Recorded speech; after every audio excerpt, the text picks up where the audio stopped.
Even though you may be the first right now in every aspect of your life, but you are not changing yourself according to time and situation. If you are not updating yourself according to time and situation, remember you are going to be the last.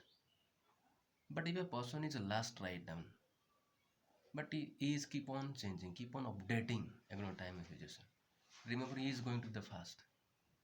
First will be the last, and the last will be the first.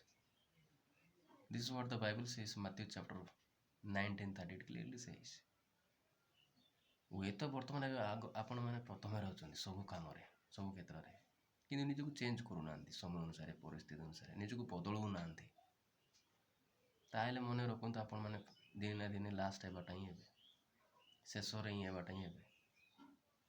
ଯଦି ଆପଣମାନେ ସମୟ ଅନୁସାରେ ନିଜକୁ change କରୁନାହାନ୍ତି, ବଦଳାଉନାହାନ୍ତି ପରିସ୍ଥିତି ଅନୁସାରେ। କିନ୍ତୁ ଯେଇ ଯଦି ଏବେ ବର୍ତ୍ତମାନ ସେ ଲାଷ୍ଟରେ ଅଛି, କିନ୍ତୁ ସେ ନିଜକୁ ଚେଞ୍ଜ କରୁଛି, ନିଜକୁ ଶିଖୁଅଛି ନୂଆ ନୂଆ ସ୍କିଲ୍, ନିଜକୁ ବଦଳାଉଛି ସମୟ ଅନୁସାରେ, ପରିସ୍ଥିତି ଅନୁସାରେ। ମନେ ରଖନ୍ତୁ ସେଇ ଲାଷ୍ଟ ହେଇଥିଲେ ମଧ୍ୟ ସେ ଦିନେ ନା ଦିନେ ଫାଷ୍ଟ ହେବାଟା ହିଁ ହେବ। ଆଗର ଲୋକ ପଛରେ ହେବେ, ପଛର ଲୋକ ଆଗରେ ହେବେ ବୋଲି ବାଇବେଲ କହୁଛି, ମାଥ୍ୟୁ ଚାପ୍ଟର 19:30 କହୁଛି। So I want to tell you in reminder, keep on build update yourself according to time and situation. Then you will be relevant in every season. Then you will be relevant and fast always in your life.